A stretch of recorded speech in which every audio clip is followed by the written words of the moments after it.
महादेव का लिंग पूजन। संख्या न विद्यते सर्वलिंगामय भूमि सर्वलिंगामय जगत।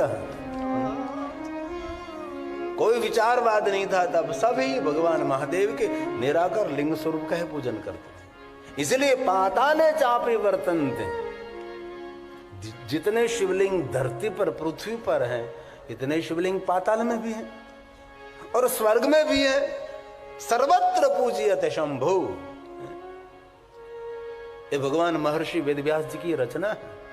ये सभी श्लोक शिव महापुराण अंतर्गत हैं। मैं तो बहुत किंचित मात्र थोड़ा सा आपको कह रहा हूं कि अनंत है भगवान महादेव के लिंग स्वरूपों की महिमा। पाताले पाताले चापि वर्तन्ते स्वर्गे चापि तथा भुवि। स्वर्ग में भूमि पर सर्वत्र सर्वत्र पूज्यते शंभु सदेवा सुरमा सदेवा सुर असुर और मनुष्य। बहुत सारे शिवलिंगों की स्थापना मनुष्यों ने की, बहुत सारे शिवलिंगों की स्थापना देवताओं ने की, बहुत सारे शिवलिंगों ऋषि मुनियों ने स्थापित किया है। और ब्रह्मा ने कहा नारद सुनो, भगवान महादेव का पूजन एक जगत में नहीं, तीनों जगत में शिव है। और शिव पुराण ग्रंथ में यही भी कहा है, कोई भी विचारवाद में आप है, कोई भी संप्रदाय में आप हैं, लेकिन जो मनुष्य भगवान महादेव की उपासना, महादेव की पूजा, महादेव का अर्चन, महादेव का दर्शन और महादेव का स्मरण नहीं करता, वो प्रकृति का ऋणी रहता है। समग्र प्रकृति के ऋण में से मुक्त होने के लिए भगवान महादेव का पूजन, अर्चन, दर्शन, स्मरण जीवन में बहुत आवश्यक है। जो कि शंकर जी की पूजा अर्चन एक जगत में नहीं, त्रिजगत, तीनों जगत में शिव है। ये ब्रह्मा नारद जी को बता रहे हैं। त्रिजगत शंभुना व्याप्तं सदेवा सुरमानुषं।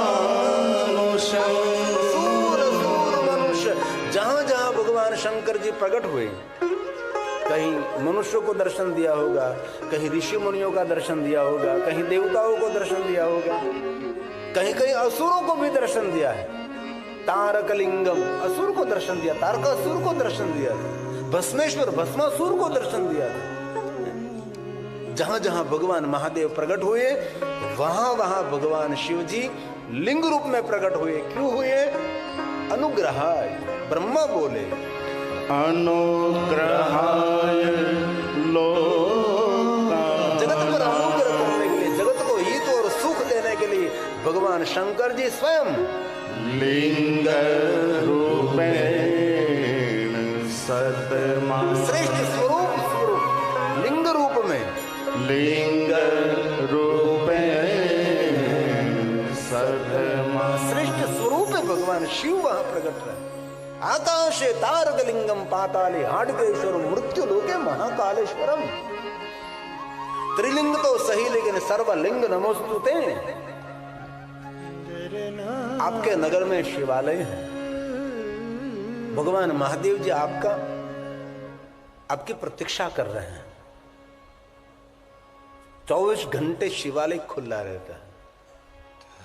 अभी कोई समय संजोगों के द्वारा कोई शिवालय बंद करता होगा, लेकिन प्राचीन शिवालय को देखें तो शिवालय कभी बंद नहीं रहता था। 24 घंटे शिवालय खुला। ज्यादातर तो बहुत सारे प्राचीन शिवालय को देखें तो उसको द्वार ही नहीं बनाते थे, बंद करने के लिए कोई व्यवस्था ही नहीं थी, सिर्फ प्रवेश द्वार था, अंदर प्रवेश कर सकते थे, कभी बंद नहीं। 24 घंटे कोई भी व्यक्ति कभी भी जा सकता है। और हर गांव में भगवान शिव जी हमारी प्रतीक्षा करते हैं। क्यों प्रतीक्षा करते हैं? भगवान शिव हमारे पिता हैं। पिता जैसे पुत्र की प्रतीक्षा करता है, वैसे हमारी सबकी प्रतीक्षा भगवान शिव करते हैं कि एक बार तो मेरे पास आओ, आपकी भाग्य रेखा में बदल सकता हूं, आपकी दुनिया में बदल सकता हूं। मैं जगत रचयिता हूं, मैं जगत पोषक हूं, जगत रक्षक हूं। मैं लेकिन बहुत कम लोग शिवालय पहुंचते हैं, बहुत कम लोग, नहींवत लोग। जीवन के सभी दुखों का निवारण शिवालय है। इसलिए आपको जब समय मिले तब शिवालय जाना चाहिए।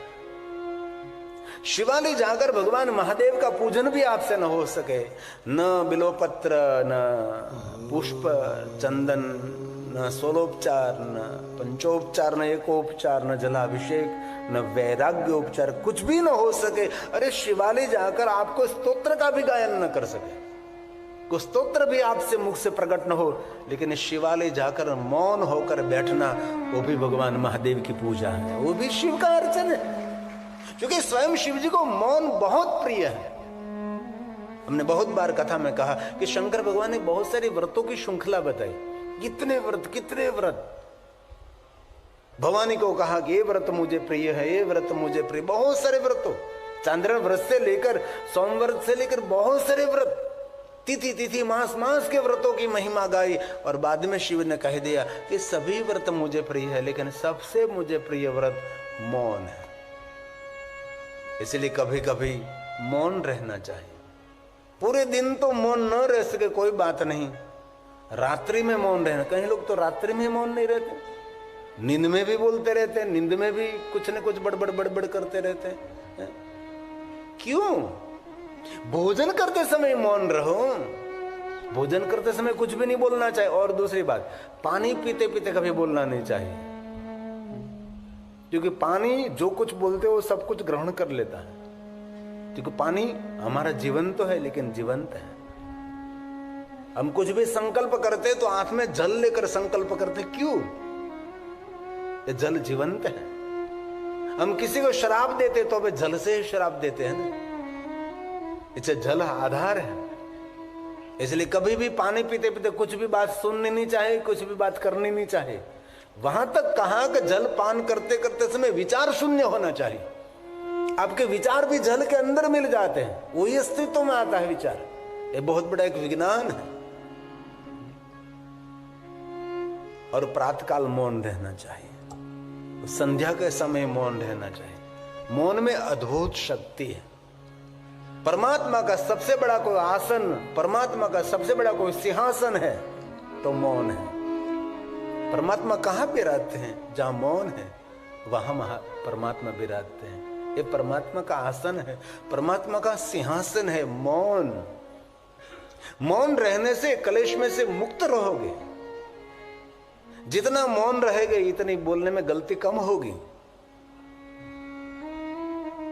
इसलिए महादेव के भक्तों को मौन रहना चाहिए। और संध्या समय, शाम के समय मौन रहना चाहिए, ज्यादा से ज्यादा मौन रहना चाहिए। सज्जनों जहां बैठे, ऋषि मुनि विद्वान जहां बैठे हैं वहां मौन रहना चाहिए। कहीं भाई बहन सोमवार के दिन मौन रहते हैं, कहीं भाई बहन त्रयोदशी के दिन मौन रहते, शिवरात्रि के दिन मौन रहते, कहीं लोग महाशिवरात्रि के दिन मौन रहते हैं, कहीं लोग पवित्र श्रावण मास मौन मास करते हैं, कहीं लोग इस महीने में, ये माक्षर मास शिव साधना का मास है, शिव उपासना का महीना है। अभी जो चल रहा है ये शिव उपासना के लिए माक्षर मास है, शिव साधना का महीना है। माक्षर मास कोई सामान्य मास नहीं, शिव उपासना का मास है। दक्षपुत्री जब सती भगवान शिव जी का आराधन कर रही थी तब भगवान महादेव माक्षर मास में उसको मिले थे। ये माक्षर मास। भगवान कार्तिकेय का प्राकट्य भी माक्षर मास में हुआ था। आद्रा नक्षत्र भी माक्षर मास में आता है। इसलिए माक्षर मास में कभी आपको अवसर मिले तो पंचाक्षर मंत्र का 5 लाख जाप करना चाहिए। और कभी कभी कोई अनुष्ठान करें, कभी कभी कोई अनुष्ठान भी, एकदम विशेष प्रकार से अनुष्ठान। ये कथा भी 9 दिन का अनुष्ठान तो है। ये 9 दिन की उपासना, 9 दिन की साधना है। आज हम भोलेश्वर महादेव दर्शन के लिए जा रहे थे, भोला और दक्षा बहन के साथ, और महेश्वर बोल रहे थे कि पूरी साल की पूजा का फल ये 9 दिन में मिल रहा है। कई लोग रोज रोज नहीं करते हैं, पूजा नहीं कर सकते, त्रिकाल संध्या नहीं हो सकती, प्रातःकाल संध्या नहीं हो सकती, संध्या काल के संध्या नहीं हो सकती, तो ऐसा अनुष्ठान कर लीजिए आप। अब नित्य नित्य भगवान महादेव का पूजन अर्चन आपसे न हो सके तो कभी कभी ऐसा अनुष्ठान करें। अनुष्ठान मतलब प्रतिज्ञा करें कि हम 11 दिन तक भगवान महादेव ये करेंगे और 9 दिन तक ये करेंगे, अनुष्ठान करें। और कथा भी एक अनुष्ठान है, एक प्रतिज्ञा है कि 9 दिन के लिए भगवान हम आपकी महिमा गाएंगे, 9 दिन के लिए भगवान हम आपकी महिमा श्रवण करेंगे। बहुत सारे नियमों का अनुसरण करना पड़ता है। कभी आपको अवसर मिले तो शिव महापड़ ग्रंथ के प्रारंभ में वक्ता और श्रोताओं के बहुत सारे नियम हैं कि जब तक कथा श्रवण करते वहां तक कितने नियमों का अनुसरण करें, जब तक कोई वक्ता कथा गा रहा है तब उनके लिए कितने नियम का अनुसरण करें।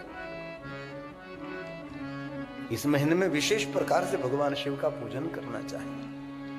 हर व्यक्ति भगवान महादेव की पूजा के अधिकारी है। पूजिताभ्यम पितृभ्याम परमानंदे।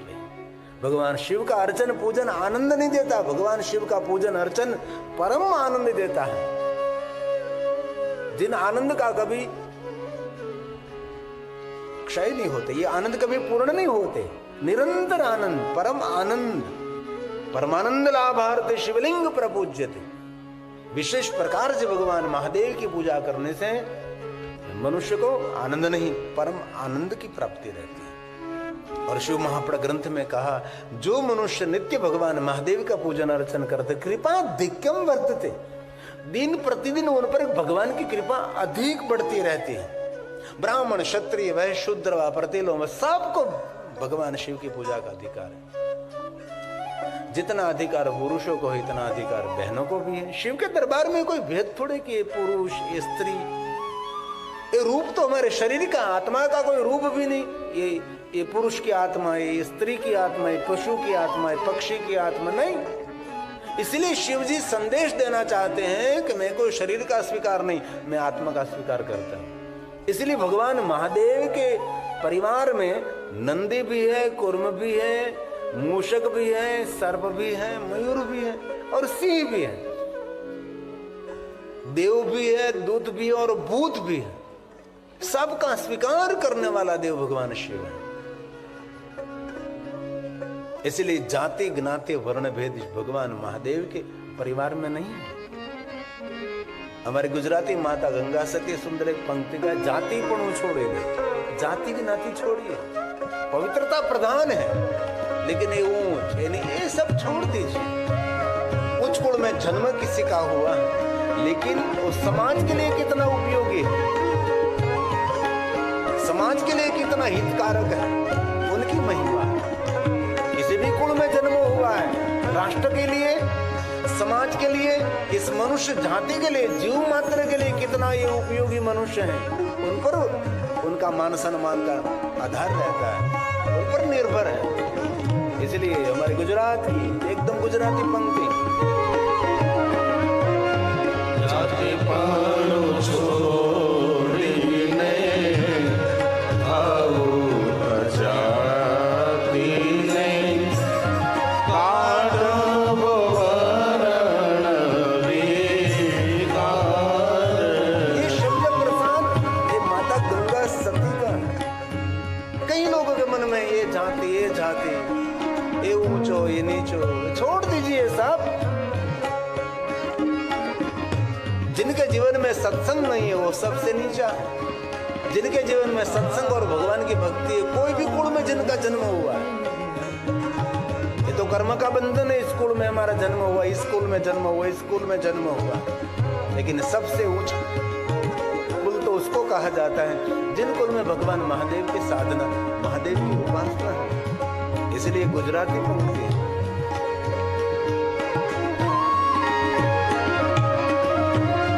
जाति पण छोड़ीने आओ अजाति ने काढ़ो वरण विकार।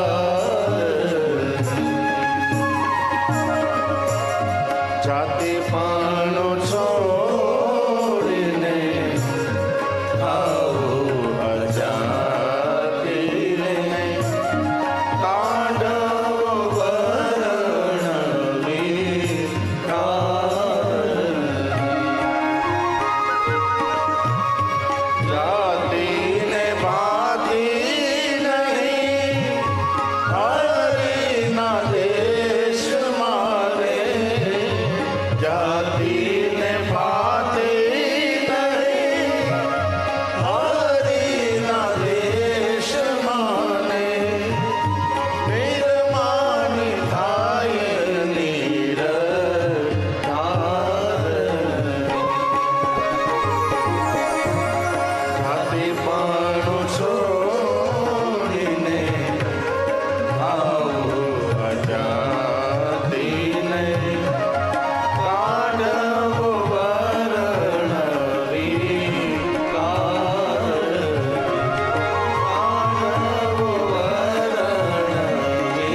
शिवालय के गर्भगृह में कोई बहनों जा सकती हैं, लेकिन जिन शिवालय की व्यवस्था के लिए मना किया गया है, इस शिवालय के गर्भगृह में नहीं जाना चाहिए।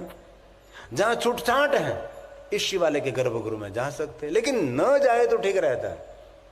शिवालय के गर्भगृह में 2 व्यक्ति जा सकता है, जो पगनख से मस्तक की शिखा तक जो पवित्र है, उस शिवालय के गर्भगृह में जाकर भगवान शिव जी को अर्चन पूजन स्पर्श कर सकता है।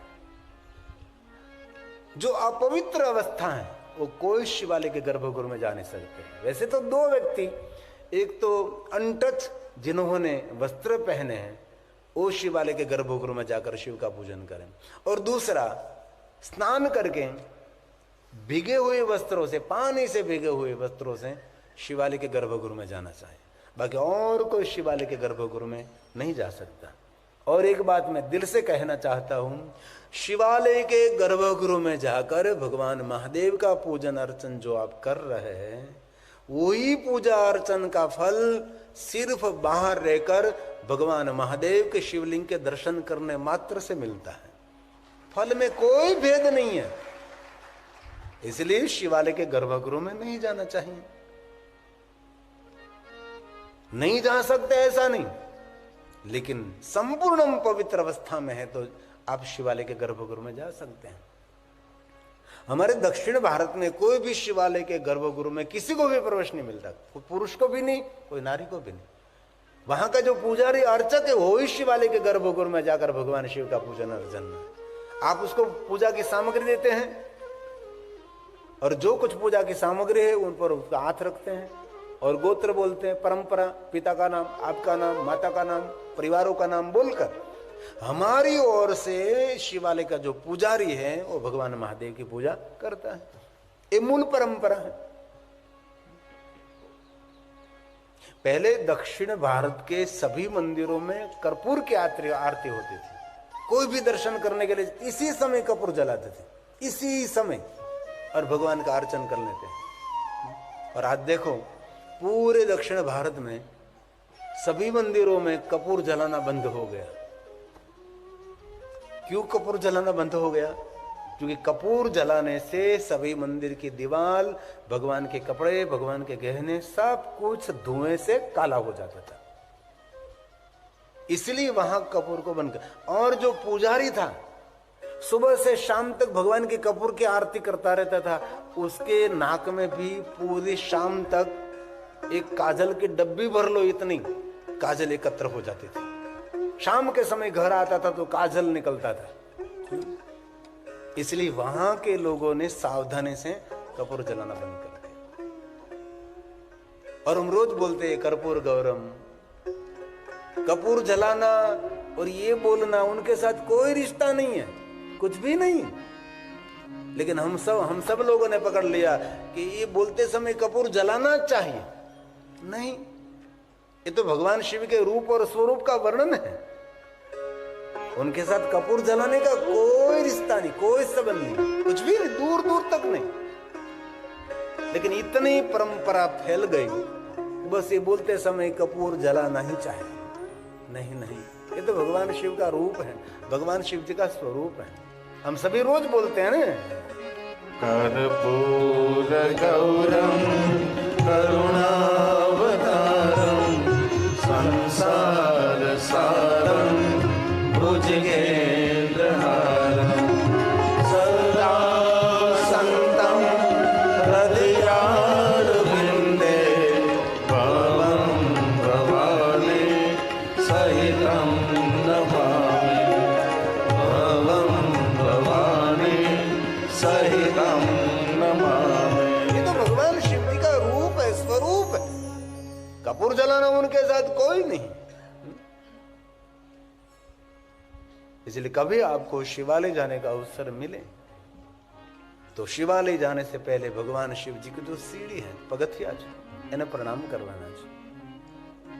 भगवान गणेश ने वंदना, हनुमान जी ने वंदना, नंदी महाराज ने प्रणाम, कुर्म ने प्रणाम करी અને માતા ભવાનીની વંદના કરવાની છે। ત્યારબાદ પ્રધાન દેવતા ભગવાન શિવજીને પ્રણામ કરવાના, સાષ્ટાંગ પ્રણામ કરી અને ભગવાન મહાદેવને દંડવત પ્રણામ કરવાના છે।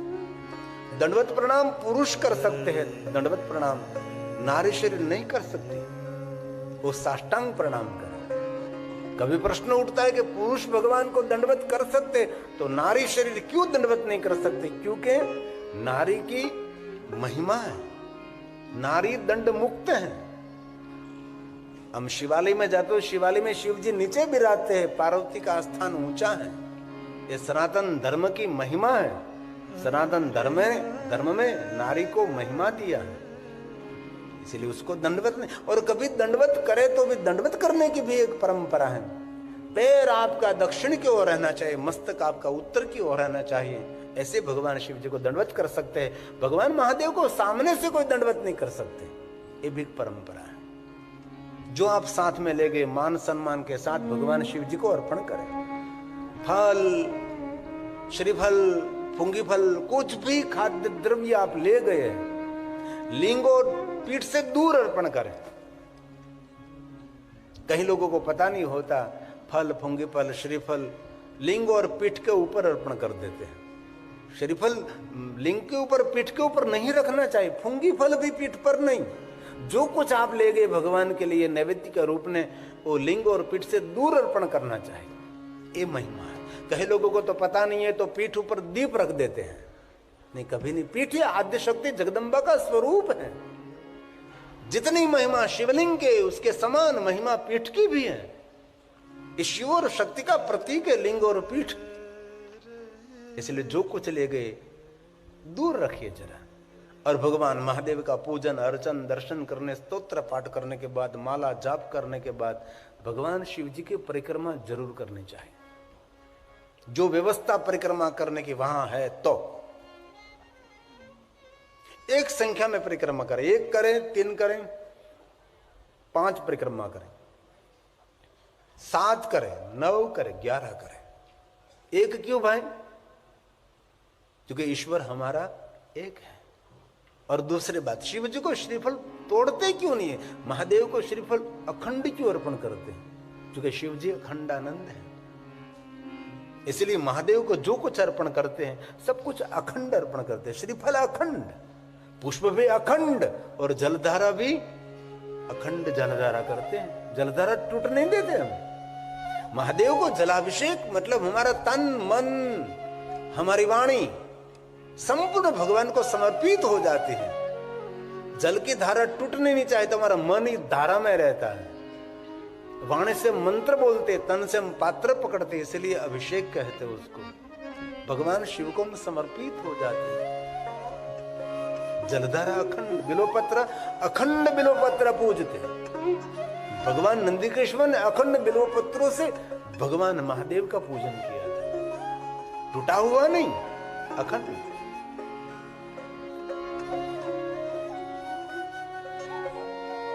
जो कोई महादेव की परिक्रमा करते हैं उसको ये 84 की जो परिक्रमा है, जिनको हम 84 लाख कहते हैं, इस परिक्रमा से मनुष्य मुक्त हो जाता है।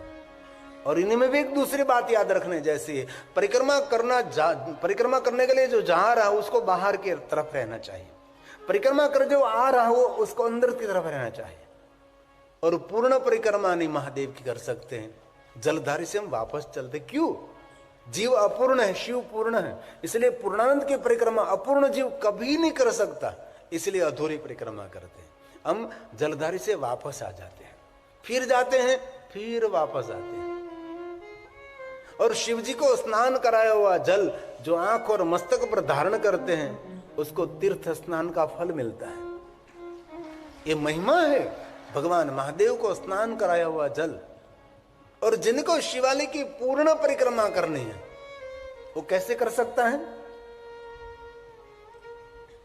भगवान महादेव को स्नान कराया हुआ जल जलधारी से गिरता है, वहां एक छंड को स्थापित किया जाता है। ये सभी जल छंड पी लेता है, और छंड की हद पूर्ण होने के बाद शिवालय की पूरी परिक्रमा आप कर सकते हैं। नहीं कर सकते ऐसा नहीं, लेकिन जहां तक छंड की हद है वहां तक परिक्रमा नहीं। लेकिन छंड की हद पूर्ण होने के बाद भगवान महादेव की पूर्ण परिक्रमा कर सकते हैं आप। और एक दूसरी बात, शिवालय के शिखर की छाया जितनी भूमि में पड़ती है, सूर्य उदय होता है, सूर्यास्त होता है, तो जो शिखर की एक छाया पड़ती है, इतनी भूमि तीर्थ कहलाती है। और इतनी भूमि में कोई भी जलाशय है, शिव गंगेति विनयम शिव वचनम यथा, महादेव ने वचन दिया है कि शिवालय के आसपास जो जलाशय है वो कोई सामान्य जल नहीं है, वो साक्षात गंगा जल है, वावड़ी है, कूप है। शिवालय के आसपास कोई भी जलाशय वो सामान्य जल नहीं है, वही गंगा जल माना चाहिए। और देखना, जहां शिव है वहां जल होगा, कूप होगा, वावड़ी होगी, सरोवर होगा, सरिता। और शिवपुराण में तो वहां तक कह दिया कि जिन सरिता के तट पर कोई भी नदी दुनिया की है, इस नदी के कोई भी तट पर कहीं भी शिवालय नहीं, शिवलिंग नहीं है, इस नदी का जल नहीं पीना चाहिए। और हमारी सभी नदियों के किनारे कहीं न कहीं शिवलिंग है, कहीं न कहीं शिव जी विराजते हैं।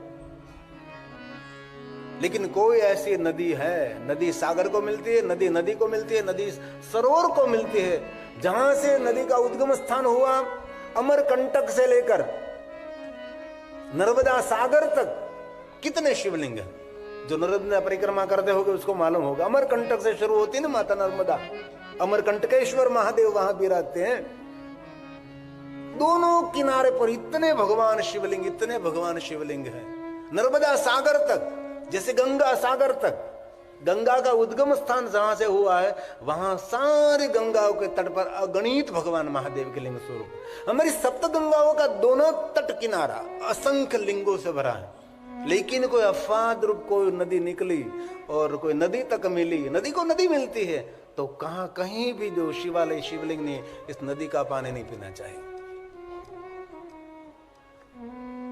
शिवपुराण में तो बहुत कुछ कहा, और तामिली ग्रंथों में तो बहुत विस्तृत, तामिल ग्रंथों में तो वहां तक कहा कि कोई सरोवर है, इस सरोवर के किनारे कहीं शिवलिंग नहीं है तो सरोवर का पानी नहीं पीना चाहिए। क्या शिव की महिमा रही होगी।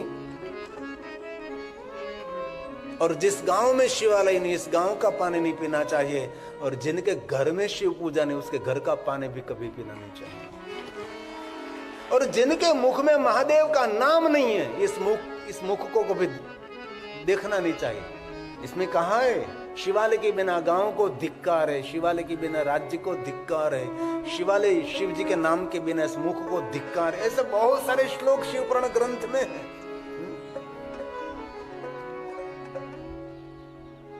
और एक बात याद रखने जैसी, कभी आप अपवित्र स्नान नहीं किया है, शिवालय में जाकर भगवान शिव जी का दर्शन नहीं कर सकते, तो बाहर से शिव जी के शिखर का दर्शन करें। शिवालय की शिखर पर फरकती हुई ध्वजा का दर्शन, ध्वजा का दर्शन तो रोज करना चाहिए। जो महादेव के शिखर पर ध्वजा है, इस ध्वजा का दर्शन करने से कीर्ति की, भक्ति की, संपत्ति की, ज्ञान विद्या की ध्वजा हमेशा आसमान में फड़कती रहती है। इसलिए ध्वजा का और एक दूसरी बात, कभी कोई शुभ कर्म, कोई कार्य करने जा रहे, बेटे का विवाह, बेटी का विवाह, कोई लंबी यात्रा में जा रहे और कोई नया कोई काम शुरू कर रहे हैं, इससे पहले भगवान शिव जी को ध्वजा अर्पण करें। ध्वजा सफलता देती है, ध्वजा विजय देती है। शिव जी के शिवालय पर ध्वजा अर्पण करने की बहुत सारी महिमा है। भगवान महादेव के शिखर का दर्शन करने से हमारा मस्तक ऊंचा रहता है। भगवान शिव जी के शिखर के दर्शन करने से शिव दर्शन का फल मिलता है। कभी आपको दूसरे ज्योतिर्लिंग, कृष्णा नदी के तट पर शैल पहाड़ है, क्रॉस पहाड़ है, वहां भगवान महादेव का दूसरा हमारा ज्योतिर्लिंग मल्लिकार्जुन महादेव है। ये भगवान कार्तिकेय के तपस्थली है। वहां भगवान कार्तिकेय ने भी तप किया, भगवान राम जी ने भी तपस्या की, हिरण्याकशिपु ने भी तप किया, 5 पांडवों ने भी